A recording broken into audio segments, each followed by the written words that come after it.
First question है find the nature of roots. तो ये तो इंट्रो में पढ़ाया आपको, इससे पहले ही निकाल ही लोगे रियल रूट्स एग्जिस्ट करते हैं कि नहीं। ठीक है, तो इसमें सबसे टफ क्वेश्चन कौन सा है? सेकंड है।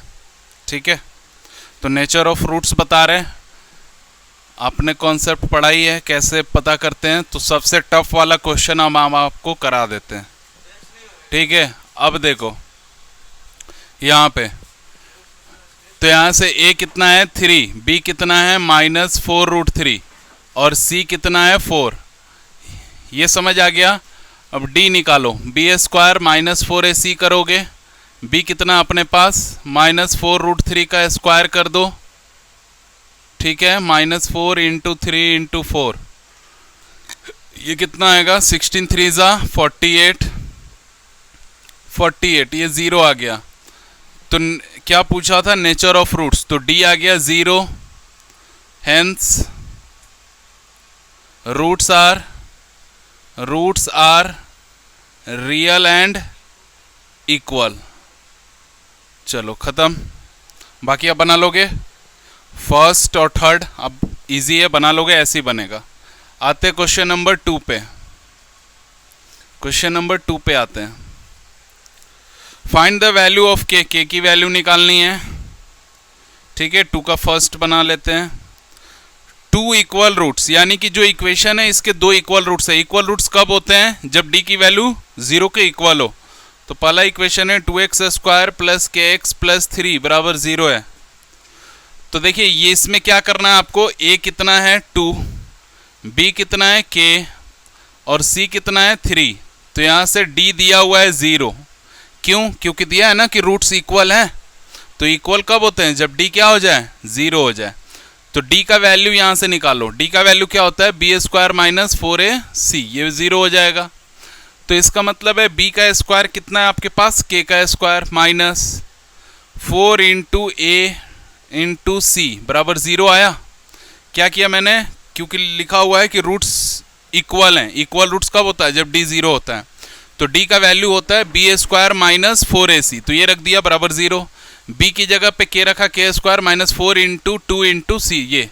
अब देखो यहाँ से k का वैल्यू क्या मिल जाएगा? k² बराबर 4 2 8 3 24, और 24 को इधर ट्रांसपोज कर देंगे तो k की वैल्यू हो जाएगी √24। 24 को कैसे फैक्टराइज करना है? देखो ऐसे, 2 से 12, 2 से 6, 2 से 3, तो ये 2 का पेयर बन गया ना। तो इसको ऐसे लिख सकते हो 2 × 2 × 2 × 3। अब यहाँ से ये 2 का पेयर बन गया, तो एक बाहर आ जाएगा, 3 2 6 बन जाएगा, यानी k का वैल्यू हो गया ±2√6। समझ आ गई बात? दोनों आंसर होंगे। आते हैं क्वेश्चन नंबर 3 की तरफ। क्वेश्चन नंबर 3 यहाँ से बताते हैं। Is it possible to design a rectangular mango grove whose length is twice its breadth. तो लेंथ ब्रेथ का ट्वाइस है, तो लेट कर लो, let the breadth be x metre, then length be 2x metre, ये 2x आ गया। Whose length is twice its breadth, length क्या है? ट्वाइस है ब्रेथ का, और बोल रहा है कि एरिया कितना आ रहा है? 800 मीटर स्क्वायर आ रहा है। तो अकॉर्डिंग टू क्वेश्चन एरिया क्या आ जाएगा? 800 मीटर स्क्वायर। अब दोनों को मल्टीप्लाई करेंगे, तो देखो तो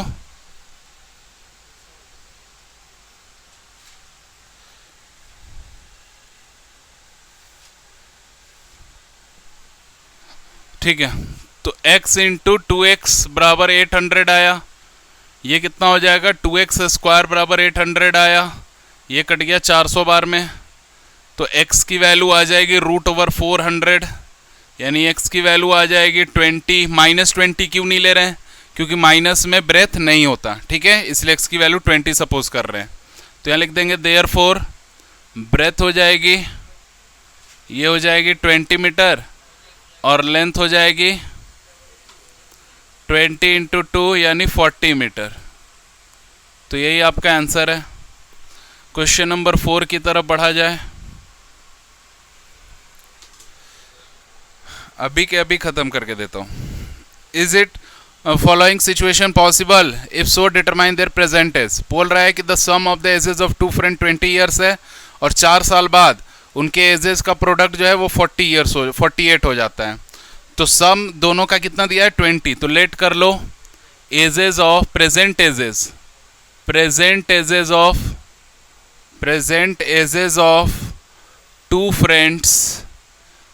friends be x and 20 minus x years. क्यों? क्योंकि दोनों का सम है 20, तो एक x मानेंगे तो दूसरा 20 माइनस x हो जाएगा। 4 ईयर्स अगो, 4 साल पहले की बात कर रहा है, तो 4 ईयर्स 4 साल पहले आ जाते हैं। एजेस आर कितना हो जाएगा x माइनस 4 एंड दूसरा हो जाएगा 20 माइनस x माइनस 4 ईयर्स हो जाएंगे। इसी को आप लिख सकते हो कितना 16 माइनस x, इसी को लिख सकते हो।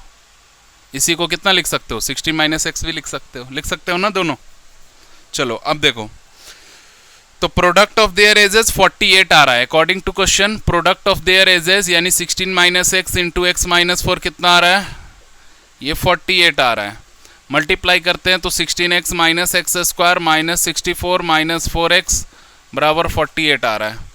तो यहाँ से हो जाएगा 16 और 4 के 12 minus x square plus 12x minus 64 minus 48 बराबर 0 आ रहा है। तो ये minus x square plus 12x minus इतना बराबर 0 आ रहा है। तो इस सब को इधर लेकर आते हैं, x square minus 12x plus 112 आ जाएगा 0।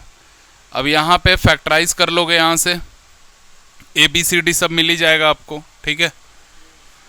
तो यहाँ से A कितना मिल रहा है आपको, यहाँ से हेयर A बराबर 1 मिल रहा है, B बराबर माइनस 12 मिल रहा है और C बराबर 112 मिल रहा है।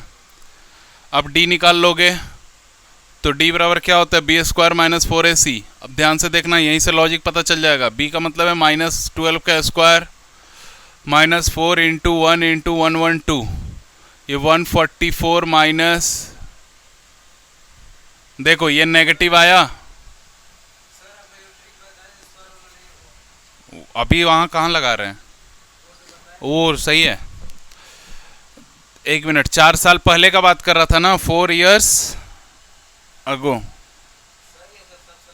ठीक है। प्रोडक्ट ऑफ देयर एजेस, चलो तो ये हो गया x माइनस 4 और ये 16 माइनस 4 आ गया, 16 माइनस एक्स मल्टीप्लाई किया तो 16x minus x square minus 64 minus minus plus 4x होगा, माइनस माइनस प्लस 4x, ठीक है।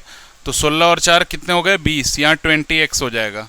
तो यहाँ भी 20x लिख लेना, ये भी 20 हो गया, ठीक है। तो ये आ जाएगा माइनस में 20, तो यहाँ लिख देंगे माइनस में 20 स्क्वायर, तो ये कितना आ गया 400 आया माइनस 48। तो ये माइनस में आ जाएगा 48 जो कि लेस देन 0 है। अब चूंकि 0 से लेस है तो सॉल्यूशन पॉसिबल नहीं है, क्योंकि वो रियल सॉल्यूशन नहीं आएगा और रियल नहीं आएगा, ठीक है। क्वेश्चन नंबर 4 का आंसर है नो, ठीक है, क्योंकि सॉल्यूशन पॉसिबल नहीं है इसी वजह से, ठीक है ना। तो देख लो, हेंस यहाँ लिख देंगे, हेंस रूट्स आर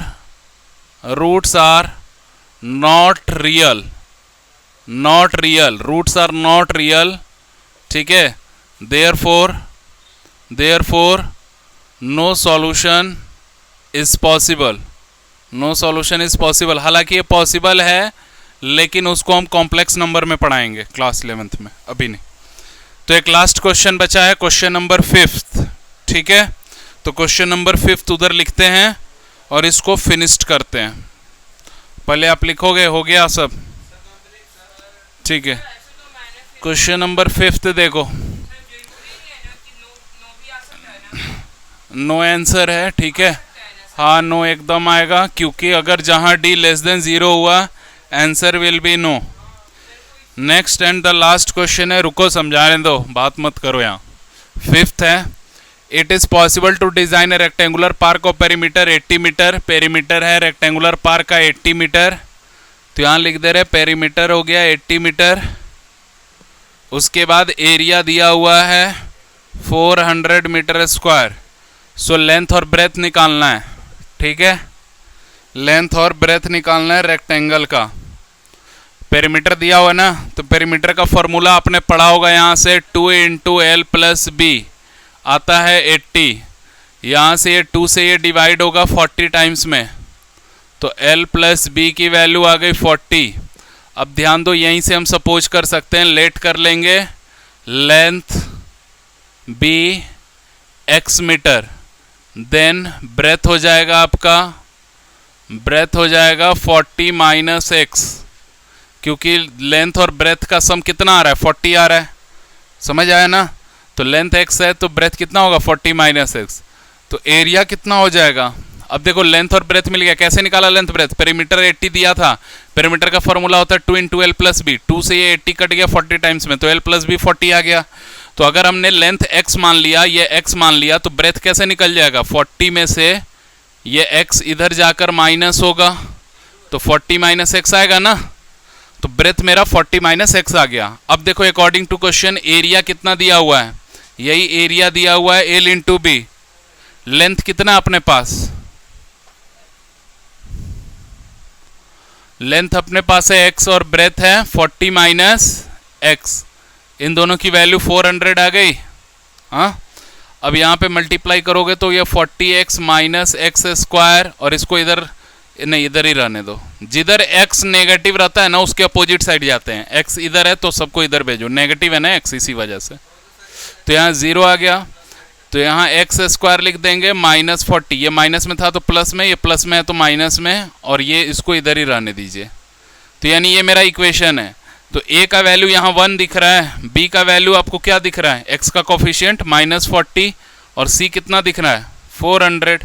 अब आप यहाँ से d निकाल लो, तो b स्क्वायर माइनस 4ac होता है, b कितना है माइनस 40 का स्क्वायर माइनस 4 इंटू 1 इंटू सी कितना है 400, ये 1600 आया, माइनस ये भी 1600 आ गया, तो कितना आ गया d 0, d 0 आ गया, यानी कि रूट्स आर रियल, रूट्स क्या हो गए real and equal, real and equal हुआ मतलब आपको आंसर में दिखना चाहिए कि दोनों x का वैल्यू सेम आएगा, ठीक है। अब यहाँ पे आते हैं, तो x का वैल्यू आप क्या निकालते हो, minus B plus minus root over D upon 2a, है ना। तो यहाँ से x का वैल्यू लिख लो माइनस b कितना आपके पास minus 40 plus minus root over D कितना आ रहा है 0 अपॉन 2 इंटू a कितना आ रहा है 1 आ रहा है।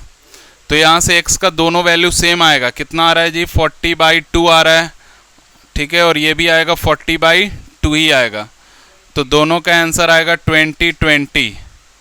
तो इसका मतलब जो लेंथ हो गई ये भी है 20, और ब्रेथ कितनी हो गई, ये भी हो गई 20 मीटर, यानी कि ये रेक्टेंगल नहीं था, उल्लू बनाया, ये स्क्वायर था, ठीक है, ये क्या था स्क्वायर था इसका मतलब, ठीक है। हाँ, तब भी तो उतना ही आएगा ना, 20 रखोगी, इसमें भी 20 रखोगी, 40 माइनस 20 तो 20 ही आएगा ना। तो यानी लेंथ और ब्रेथ सेम था, क्वेश्चन में उसको रेक्टेंगल बोला था, यानी ये एक्चुअल में बाद में पता चला कि इसकी पहचान पत्र के रूप में स्क्वायर है ये। हाँ डायरेक्ट लिख देंगे, x का वैल्यू आया ना तो लेंथ 20 ब्रेथ 20 हो गया।